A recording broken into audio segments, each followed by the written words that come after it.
All right, man. Georgia dominates Tennessee. With 38-10. That's tough. I did see 38-17 or 34-17. I said Georgia gonna win this game by 17 points. You know what I'm saying? It equaled out around there. You know what I'm saying? What can I say, man? Georgia handled business. We of course we give the team, you know what I'm saying, a touchdown. I mean, it's still, usually the other team scoring like 5, 6 plays. But nah, we was like, man, you know what? We feel bad for what the name, Dolly Park, whatever name is, Dolly Park, Dolly. What I'm get tired of them showing her like she Taylor Swift, or a woman like 77 years old. You know what I'm saying? I get it was, I ain't gonna hate on the old woman.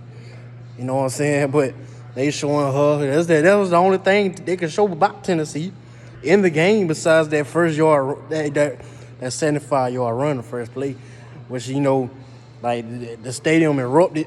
You know what I'm saying? The stadium erupted, and then about 20 minutes later it was quiet. You know what? Hey, Lad McConkey didn't play. You know what I'm saying?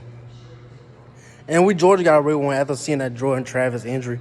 Looking back at the game, like we got away with one with Carson Beck, like on that planted foot on his right leg. I think the defensive lineman like fell on his knees, and it could have been bad for Georgia. You know what I'm saying? Brock Bowers, he luckily he got right. He had came up limping. Dejan Ellis came up limping. Like Lad McConkey didn't even play. And guess what? Who stepped up, man? Dylan Bell, man. Dylan Bell came in and said, "Hey, I'm gonna do everything. I'm gonna score. How you want it, coach? Whatever you want me to do." Which I told y'all, like, man, at this rate, Dylan Bell. When I watch Dylan Bell play, like he's literally, like I said, a baby Deebo Samuel.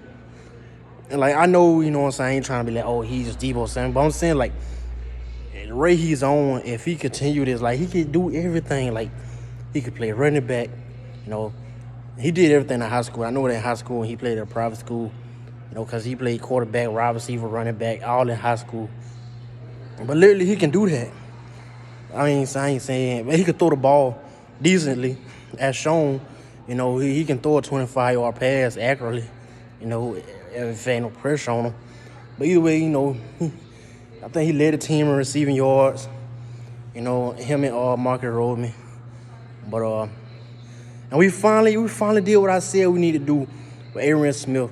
So I said, he was struggling to catch the ball this year. He should have had way more yards and catches, but he was dropping them.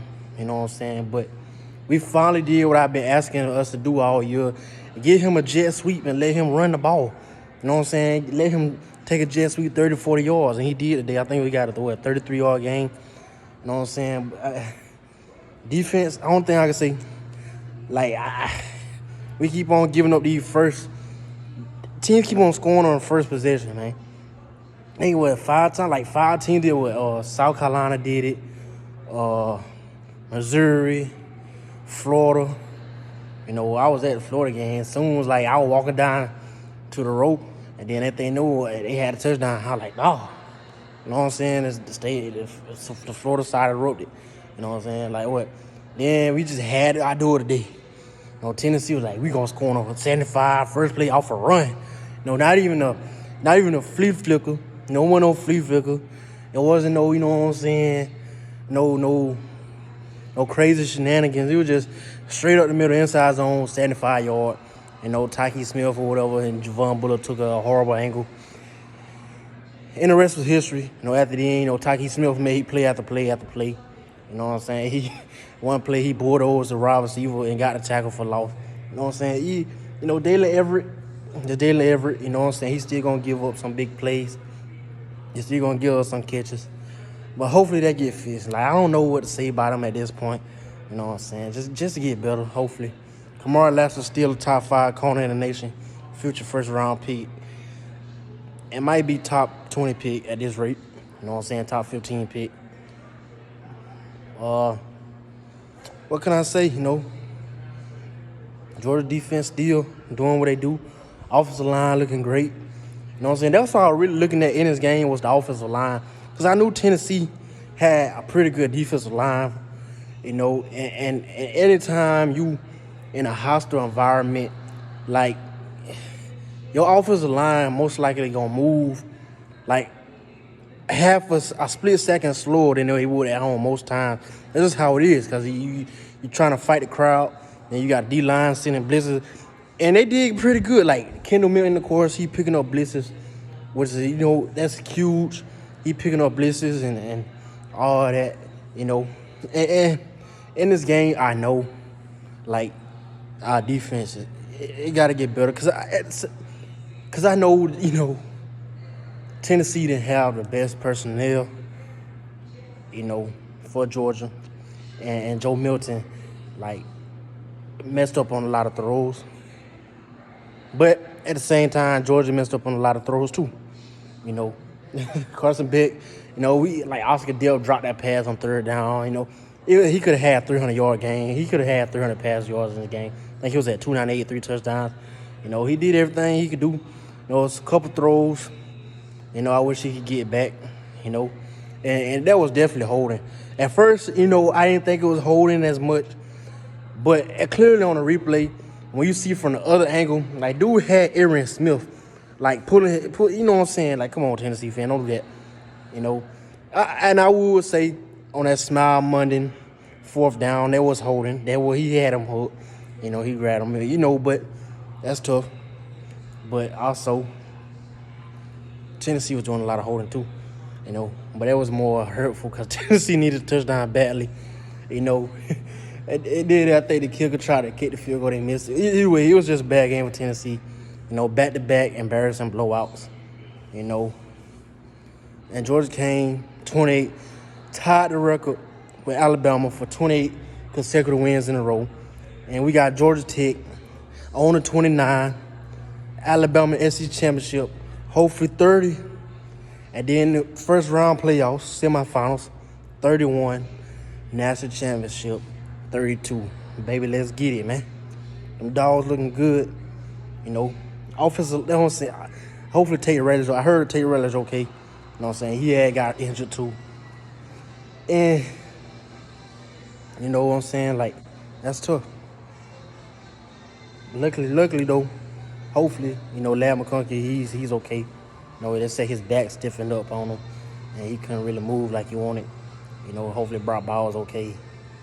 But yeah, just Carson Beck, you just got to stay healthy, baby. I mean, I'm going to talk more about it leading up to the Alabama game. I'm talking more, making more videos on the SEC Championship. I'm going to make like 4-minute video sessions. I can't be talking here 35, 40 minutes on one video. Because y'all ain't going to watch that. So I got to break it up in sessions. I'm going to do Bama offense, Bama defense, Georgia offense, Georgia defense. So all that going to be like 20 minutes, 25 minutes. You know what I'm saying? And then matchups and all that. But yeah, I mean, Florida lost Missouri. Missouri came back and won the game, kicked the game on a field goal. Washington squeezed it out over Oregon State. Oregon State, that shank punt, a horrible snap punt, came back and got them. They lost by 2 points. USC is horrible. What is I said? Like I said, the only way the Pac-12 makes the playoffs is if one of the two teams, like Utah, somebody fold. And, of course, Utah, who got embarrassed by UCLA, and USC, who keep on losing to every decent team. And that's what happened. Like, USC folded. Like, USC and Utah folded. They were supposed to knock out Oregon or Washington. And now it's looking like, but still, it looked like Oregon could be an upset watch against Oregon State. Now, we don't know. But, yeah, I mean, Alabama, of course, dominated, Florida State. They blowed out North Alabama, of course. It's tough by Jordan Travis, though. I think South Carolina beat Kentucky. Clemson beat North Carolina. Miami folds to Louisville. Like, I'm not bet on Miami no more. Like, I ain't bet on them either way, But I had Miami upset Louisville, and it was so close. I had Washington losing to Oregon State. I was 2 points off. It's tough, I was close. And I had Texas beating Iowa State. Iowa State just didn't have nothing in them. I watched the game. Iowa State just didn't have no playmakers. And Texas did.